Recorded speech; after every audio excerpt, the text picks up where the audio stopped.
వసు, నీకేం కాదు. నువ్వు ఇలా ఉండడం నాకు భరించలేనంత నొప్పిగా ఉంది. నువ్వు స్పృహలోకి రావాలి వసు. డాక్టర్, మీ చేతులతో ఎంతో మంది పేషెంట్లకి ప్రాణాలు పోకుండా కాపాడారు. వీళ్ళిద్దరి మధ్య ప్రేమను కూడా దూరం చేయకండి. ప్లీజ్ డాక్టర్, తన్ని కాపాడండి. నేను ఈరోజు కోమా నుంచి బయటకు వచ్చానంటే వసుంధర సంకల్పం వల్లనే. తన్ని నా నుంచి ఎవరు దూరం చేయాలని చూసినా నేను సహించను డాక్టర్. ఇప్పుడు మీరే తన్ని కాపాడాలి డాక్టర్. ప్లీజ్ డాక్టర్, తన్ని కాపాడండి. వసుంధర్ని బతికించాలంటే పాయిజన్ అయిన తన బాడీని రీప్లేట్ చేసి ఫ్రెష్ బ్లడ్తోనే తనకు ట్రీట్మెంట్ చేయాలి. రమేష్, వెంటనే పేషెంట్ బ్లడ్ శాంపుల్ తీసుకోండి. డాక్టర్, తన blood group B positive. Ramesh, వెంటనే బి పాజిటివ్ బ్లడ్ రెడీ చేయండి. అలాగే సార్. డాక్టర్, నాది కూడా బి పాజిటివ్ బ్లడ్. కావాలంటే నా బ్లడ్ తీసుకోండి. వద్దు వంశీ, మీరిప్పుడే కోమాలోంచి బయటకు వచ్చారు. అలా చేస్తే మీకే ప్రమాదం. మీరు వెయిట్ చేయండి. వసుంధర్ని కాపాడడానికి మేం ప్రయత్నిస్తాం.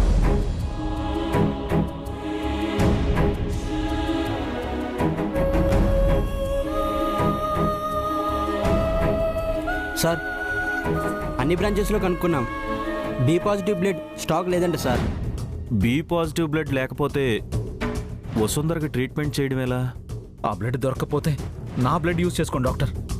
వసుంధర బతకాలి. వంశీ, నువ్వు తనకి బ్లడ్ ఇస్తే నీలో ఎనర్జీ లెవెల్స్ తగ్గిపోతాయి. మీరు స్పృహ కోల్పోయే అవకాశం కూడా ఉంది. నా ప్రాణం పోయినా పర్లేదు డాక్టర్. నా వసుంధరను బతికించుకోవడం కోసం నేను ఏమైనా చేస్తాను. ప్లీజ్ డాక్టర్, నా మాట కాదనకండి. ఓకే వంశీ. రమేష్, సార్ దగ్గరే ఉండి బ్లడ్ తీసుకుని ల్యాబ్కి తీసుకురా. Okay sir. Come on quick. పదండి సార్.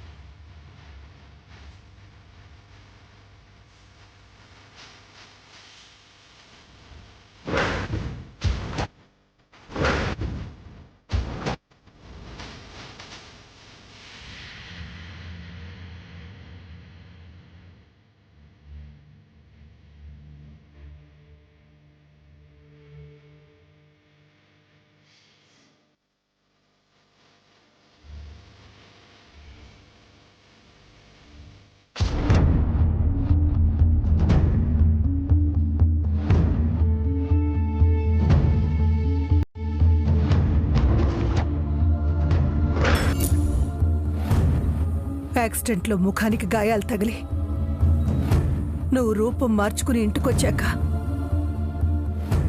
అందరూ నువ్వు వంశీవి కాదు అంటుంటే, కాదు నువ్వే నా కొడుకు వంశీవని అందరి నోర్లు మూయించాను. ఎందుకంటే నువ్వు నేను కనపడగానే ఆ అమ్మ అని పిలిచావు.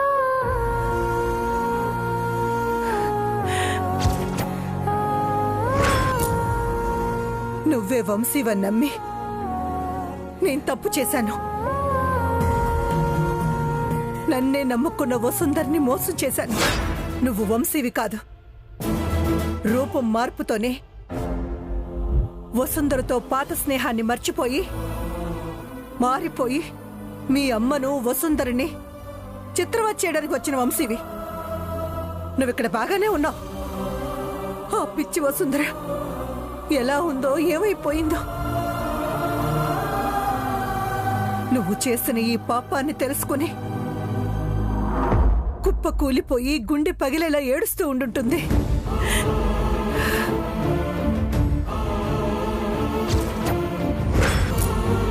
తన్ను ఓదార్చడానికి నువ్వు నీ రూపంలో వెళ్ళినా, తన్ను మళ్ళీ ప్రేమిస్తున్నానని చెప్పినా తన జీవితం నాశనం చేసిన వాడివవుతావు. వంశీ, వాడి భార్య నక్షత్ర ఎదురుపడ్డ ప్రతిసారి ముఖం తిప్పుకునే కంటే జరిగిన సంఘటన తలుచుకుని బాధపడ్డం కంటే నా ప్రాణాలు పోయేలా చేయి స్వామి.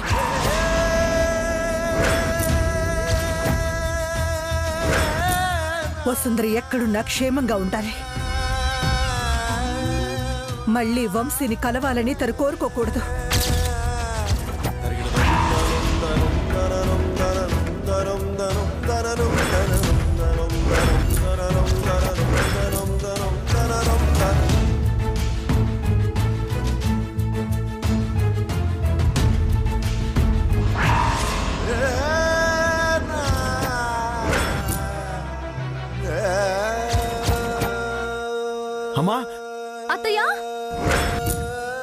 అమ్మా అత్తయ్య అమ్మా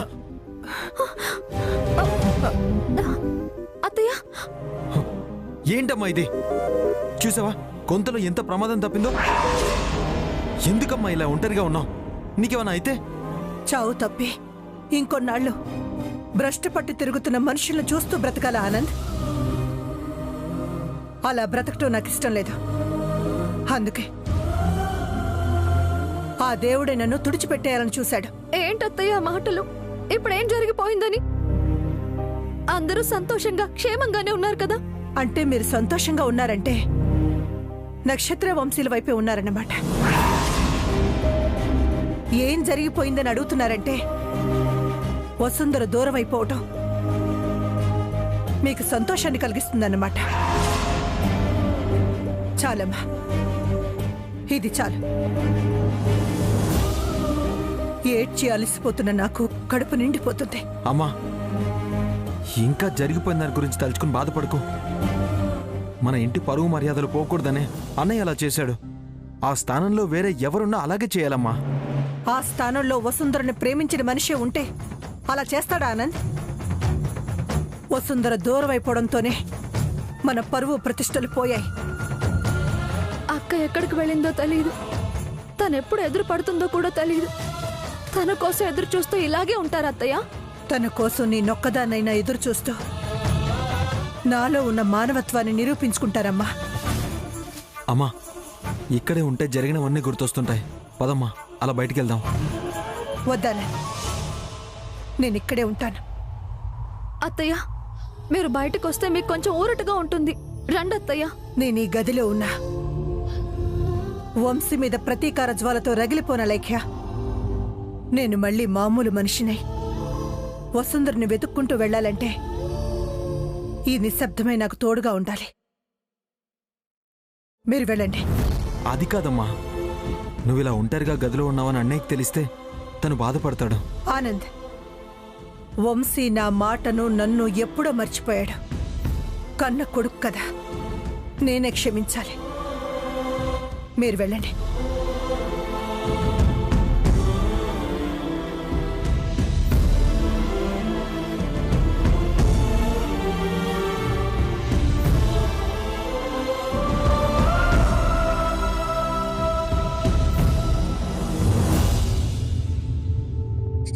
ఇదంతా మా అక్క వల్లే ఆనంద్ గారు. తను మనల్ని వదిలేసి వెళ్ళిపోయిందో, మన నుంచి దూరంగా వెళ్ళిపోయిందో, వంశీ సార్ నుంచి విడిపోవడానికి వెళ్ళిపోయిందో తెలీదు. వీటన్నింటికీ సమాధానం దొరకాలంటే వసుంధర గారి కోసం వెళ్ళిన అన్నయ్య తిరిగి రావాలా లేఖ్య గారు? చిన్నబావా, అలేఖ్య, మీరిక్కడే ఉన్నారా? ఫారెన్ నుంచి మా ఫ్రెండ్స్ వచ్చారు.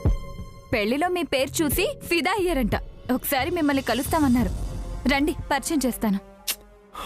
నీకు చేతులెత్తి దండం పెడతాను నక్షత్ర. దయచేసి నువ్వు ఇలా మా అమ్మ గది వైపు రావద్దు. ఇప్పటికే నీ వల్ల జరిగిన అనర్థాలు చాలు. నేనేం చేశాను చిన్నబావా? అనుకున్నది సాధించావు కదా నక్షత్ర. మా అక్కను తప్పించి వంశీ సార్ని పెళ్లి చేసుకున్నావు. ఇంతకన్నా అవమానం ఇక మాకే ఉంటుంది. మీరు నిజం తెలియక నన్ను అపార్థం చేసుకుంటున్నారు చిన్నబావా. నాన్నమ్మ మాటకు అన్నయ్య మాటకు ఎదురు చెప్పలేక వేరే గత్యంతరం లేక నీ తల మీద అక్షింతలు వేశాం నక్షత్ర. తను ఈ ఇంటి పెద్ద కోడలి స్థానం భర్తీ చేసుకోవాలని ముందు నుంచి ప్రయత్నం చేస్తుంది ఆనంద్ గారు. అందుకే ఏం వెరగనట్టు మాట్లాడుతుంది. నేను నిజం చెప్పినా సరిగ్గా అర్థం చేసుకోకపోగా నన్ను వెర్రిదానిలా చూస్తారు. ఇప్పుడు నేనేం చెప్పినా మీరు వినరు. అసలు నిజమేంటో, మేమెందుకు ఇలా చేశామో బావ వచ్చాకే తెలుస్తుంది. ఇంకా మమ్మల్ని సముదాయించాలని చూడక నక్షత్ర. ఇంకెప్పుడు ఇటువైపు రాకు. పో, ఇక్కడి నుంచి వెళ్ళిపో.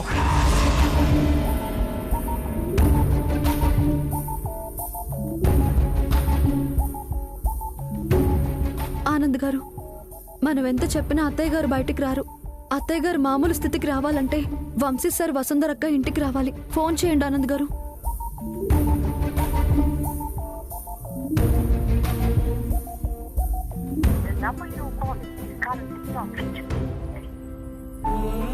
అన్నయ్య ఫోన్ కలవట్లేదా లేఖ్య గారు? వసుంధర గారికి ఒకసారి ట్రై చేస్తాను.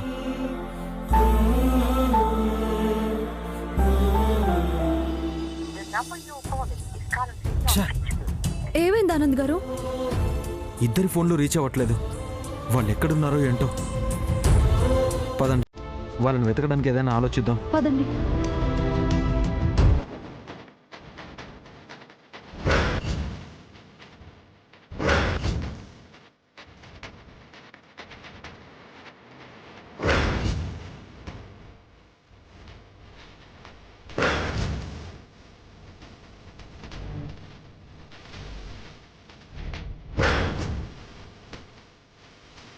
ఏయ్ జోగేంద్ర, ఏంటయ్యా జోగేంద్ర ఇది? వసుంధరా, నా బంగారు వసుంధరా. ఏంటయ్యా జోగేంద్ర, నీకేమైనా పిచ్చి పట్టిందా? దేన్నైనా బతికి సాధించాలి అంటారు. వసుంధర దక్కలేదని ఇలా దేవదాస్ బాస్లా మారిపోతావా? నన్ను ఆపకండి వీరేంద్ర గారు. వసుంధర లేని నా జీవితం శూన్యం. వసుంధరని పెళ్లి చేసుకుని 4 చక్రాల రథం మీద ఊరేగింపుగా వద్దాం అనుకున్నాను. కానీ నా వసుంధర తనో దిక్కైపోయి 4 చక్రాల రథాన్ని నన్ను అనాథం చేసి వెళ్ళిపోయింది. ఐరేంద్ర గారు, వెళ్ళిపోయావా నా వసుంధర? వసుంధరా, నా వసుంధర. ఎహె, ఆపవయ్యా జోగేంద్ర. అసలు నీ వల్లే నా కూతురి జీవితం కూడా నాశనం అయిపోయింది. నా కూతురు ఆ మురళిగాడిని పెళ్లి చేసుకోవడానికి నువ్వు కాదా కారణం? ఆ వసుంధర్ని ఎత్తుకెళ్లి పెళ్లి చేసుకుంటానని చెప్పి ప్రయత్నంలోనే ఆగిపోయావు. ఇప్పుడు ఏం చేయమంటారా ఐరేంద్ర గారు? అంతా అయిపోయిందిగా. ఇంకా అయిపోలేదు జోగేంద్ర. కాలభైరవ స్వామి కాళ్ల ముందు 10 నిమిషాలు తల ఆంచిపెట్టినా పుణ్యమే దక్కుతుంది. వాళ్ళని వెతికితే దొరకకుండా పోరు. మీరు అలాగే అంటారు. గోదావరిలో ముక్కు మూసుకుని మునిగాక శవమయ్య తేల్తారు. నా వసుంధర కోసం 4 దిక్కులు ఎతికాను. తన అలజడి గాని, కనీసం కాలి మువ్వల సవ్వడి గాని వినపడలేదు. నా గుండెల్లో ఉందేమోనని నా ఊపిరి ఆపడానికి కూడా సిద్ధపడ్డాను ఐరేంద్ర గారు. కానీ వసుంధర నన్ను ఒంటరి చేసి వెళ్ళిపోయింది ఐరేంద్ర గారు. ఐరేంద్ర గారు, ఐరేంద్ర. అబ్బా, తనెక్కడికి వెళ్ళిపోతుంది జోగేంద్ర? వంశీ చెయ్యి పట్టు దొరుకుంటుంది. నా మేనల్లుడు వంశీతోనే పారిపోయి ఉంటుంది. ఐరేంద్ర గారు, ఏటి మీరు అనేది? అవును జోగేంద్ర, ముహూర్తం సమయంలోపు వంశీ స్పృహలోకి రావడానికి నేనే డాక్టర్ చేత వైద్యం చేయించాను. పైగా కాపలాగా ఆ మురళీగాడి అమ్మా చెల్లెల్ని పెట్టాను. వాళ్ళిచ్చిన ఇన్ఫర్మేషన్ వల్లే వసుంధర వంశీని తెలుసుకొని తనని క్షేమంగా తీసుకుని వెళ్ళిపోయి ఉంటుంది. అంటే వంశీగాడు స్పృహలోకి వచ్చుంటాడా? వచ్చుంటాడు జోగేంద్ర. ఆ మురళీగాడు కూడా వాళ్ళని వెతుక్కుంటూనే వెళ్ళాడు. వాడికి పాటికి వసుంధర వంశీ కనిపించే ఉంటారు.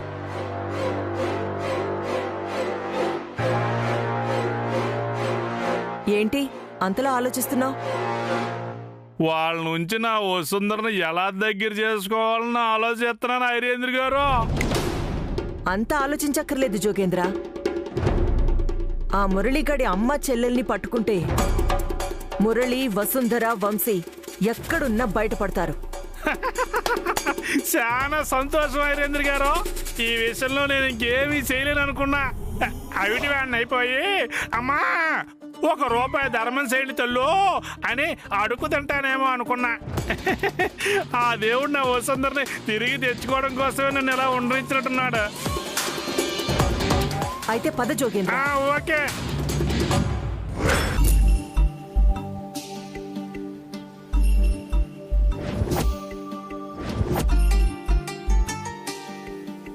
ఏంటమ్మా నువ్వు ఇంకా ఇక్కడే ఉండి ఏం చేస్తున్నావు? మనకింతకన్నా వేరే పనులేమున్నాయే? అయ్యో అమ్మా, ఇది కూడా నేనే గుర్తు చేయాలా నీకు? నేను చేయాల్సిన ముఖ్యమైన పని నేనే మర్చిపోయానే. అమ్మా, నీ కొడుక్కి పెళ్ళైంది. కోడలతో ఇంటికొస్తున్నాడు. వచ్చే అమ్మ ఎవరో తెలుసా? అపర్ణదేవి గారి మనవరాలు. చిన్నప్పటి నుంచి గొప్ప స్థాయి, హోదాలో పెరిగిన మనిషి. తనిక్కడికి వచ్చాక తనకి ఏ లోటు రాకుండా చూసుకోవాలి కదా. మనకి ఆస్తులు అంతస్తులు తక్కువే ఉన్నా తనకి ఏదీ తక్కువ కాకుండా చూసుకుందాం లేవే. అలాని చేతులు దులిపేసుకుంటే సరిపోతుందా? అన్నయ్య వదిన వచ్చేలోపు వాళ్ళకి నచ్చేటట్టుగా ఇల్లు మొత్తం రెడీ చేయాలి. ఎందుకే ఆర్భాటం? మన ఇల్లు ఎలా ఉన్నా అందంగానే ఉంటుంది. వాళ్ళు రాగానే మళ్ళీ కళొస్తుందేమో. నువ్వన్నట్టుగానే అన్నయ్య వదిన ఇంటికి రాగానే కొత్త కళొచ్చేస్తుందేమో అమ్మా. అలా అయితే ఎందుకు మనకి హడావుడి? హడావిడి కాదమ్మా, అన్నయ్య వదిలిన మొదటి కార్యం ఈ రోజే జరిగిపోవాలి. అందుకు ఏర్పాట్లు చేయాలని చెప్పడానికి వచ్చి ఈ వాగుడులో కలిసిపోయాను. అమ్మా, నువ్వెళ్ళా గది శుభ్రం చేయి. నేను బయటికి వెళ్ళి కావలసినవి తీసుకొస్తాను. ఆగు మధుర.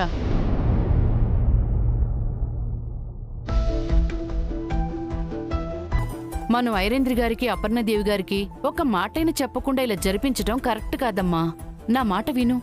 అమ్మా, ఐరేంద్రి మనిషి కాదు, రాక్షసి. అసలు అన్నయ్యని వదిన్ని ప్రశాంతంగా ఉండనివ్వదు. కన్న కూతురు జీవితం చూడకుండా వాళ్ళని విడదీయాలని చూస్తుంది. అన్నయ్యకి మనం, వదిన కూడా అన్నయ్య తప్ప ఎవరూ లేరమ్మా. ఇంకొక మనిషి కూడా తెలీదు. వాళ్ళని మనమే చూసుకోవాలి. నేను వెళ్ళి పూలు పళ్ళు తీసుకొస్తాను, నువ్వు ఆ గది శుభ్రం చెయ్యి.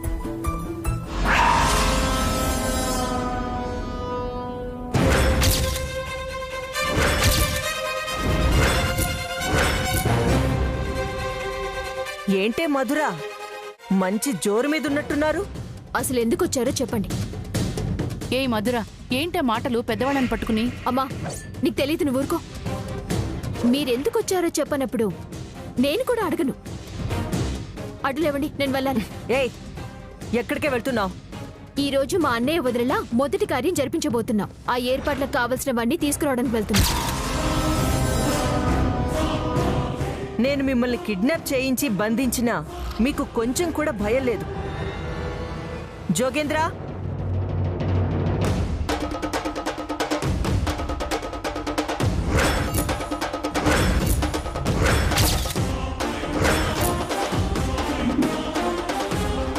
జోగేంద్ర, నువ్వెలాగో అమ్మాయిల్ని ట్రాప్ చేసి అమ్మేస్తుంటావు కదా, నీ వ్యాపారానికి ఇది కూడా పనికొస్తుందా? ఓ సుందర, నాకు కాకుండా చేస్తే ఎవరిని వదిలిపెట్టనా. విన్నావు కదా మధుర, మర్యాదగా మీ అన్నయ్య వాళ్ళు ఎక్కడున్నారో చెప్పు. మా అన్నయ్య ఇప్పుడు మీ అల్లుడు కదా అత్తయ్య గారు. ఎక్కడున్నాడో మీకు తెలిసే ఉంటుంది కదా. ఏయ్, ఎవరే నీకు అత్తయ్య గారు? ఇంకొకసారి ఆ మాట అన్నావంటే చంపేస్తాను. అమ్మా, వదిలేయండమ్మా. అది చిన్నపిల్ల, అది తెలియకంటోంది. వంశీ వసుంధర ఎక్కడున్నారో కూడా తెలుసు, చెప్పవే. వంశీ వసుంధర ఎక్కడున్నారు? నాకు తెలీదు. చూడు, వంశీగాడు వసుంధర ఇద్దరు ఎక్కడున్నారో నీకు తెలుసు. వాళ్ళు ఎక్కడున్నారో చెప్పు, లేదంటే మీ అన్నయ్య ప్రాణాలతో ఉండడు. మీరు నన్ను బెదిరించినా వాళ్ళెక్కడున్నారో నాకు తెలీదు.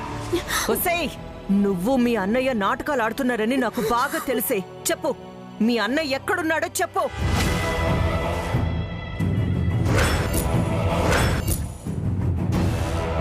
వాడు నీకు ఫోన్లో టచ్ లోనే ఉంటాడు కదా, చెప్పవే. చెప్పవే, చెప్పు. అమ్మా, దీన్ని వదిలేయండమ్మా. మురళి ఎక్కడున్నాడో నిజంగా మాకు తెలియదమ్మా. దయచేసి వదిలేయండమ్మా. మీ వల్లే నా కూతురి జీవితం బుగ్గిపాలైంది. మిమ్మల్ని వదిలిపెట్టను. అమ్మా, మీ కాళ్ళు పట్టుకుంటానమ్మా. మధురను వదిలేయండమ్మా. మీ కాళ్ళు పట్టుకుంటాను, వదిలేయండమ్మా. ఐరేంద్రి గారు, మనకు కావాల్సింది సమాచారం. దీన్ని చంపేస్తే మనకేం లాభం? వదిలేండి. వదిలేయండమ్మా. ఏయ్, వదిలేశానని ఊపిరి పీల్చుకోకు మధురా. ఆ వసుంధర వంశీలు దొరికేంత వరకు మిమ్మల్ని వెంటాడుతూనే ఉంటాను. మాకేం భయం లేదత్తయ్య. మాకు అండగా మా మురళి అన్నయ్యతో పాటు మా వంశీ అన్నయ్య కూడా ఉన్నాడు. వాళ్ళుండగా మమ్మల్ని ఎవరు ఏం చేయలేరు. అంటే మీ అన్నయ్య మళ్ళీ ఇంటికి తిరిగొస్తాడనుకుంటున్నావా? వస్తాడు. వదినని తీసుకుని ఇంటికొస్తానని నాకు మాటిచ్చాడు. నిన్ను చూస్తుంటే జాలేస్తుంది మధురా. ఇంకో 3 గంటల్లో నా కూతురు నిజం తెలుసుకుని తన మెళ్ళో ఉన్న తాళిని మురళి మొహం మీద విసిరేస్తుంది. అప్పుడొస్తాడు మీ అన్నయ్య అవమాన భారంతో ఇంటికి. అక్కడున్నది మా అన్నయ్య. అలా ఎప్పటికీ జరగదు ఐరేంద్రి అత్తయ్య. జోగేంద్ర, అసలేంటి వీళ్ళ ధైర్యం? వంశీగాడు స్పృహలోకి వచ్చినట్టున్నాడు. ఆడి గాలి సోగ్గాని వీళ్ళందరికీ ధైర్యం వచ్చినట్టుంది. మా అన్నయ్య రాకముందే మర్యాదగా ఇక్కడి నుంచి వెళ్ళిపోండి. లేదంటే మా అన్నయ్య మీ ఇద్దరిని ద్వారపాలకులుగా గుమ్మం ముందే నించోబెడతాడు. వెళ్ళిపోండి. జోగేంద్ర, వీళ్ల వల్ల నేను ఎంత నష్టపోయానో నువ్వు అంతే నష్టపోయావు. వసుంధర తిరిగి నీకు దక్కాలంటే వీళ్ళు మన గుప్పెట్లో ఉండాలి. వీళ్ళని బంధించే బాధ్యత నీదే.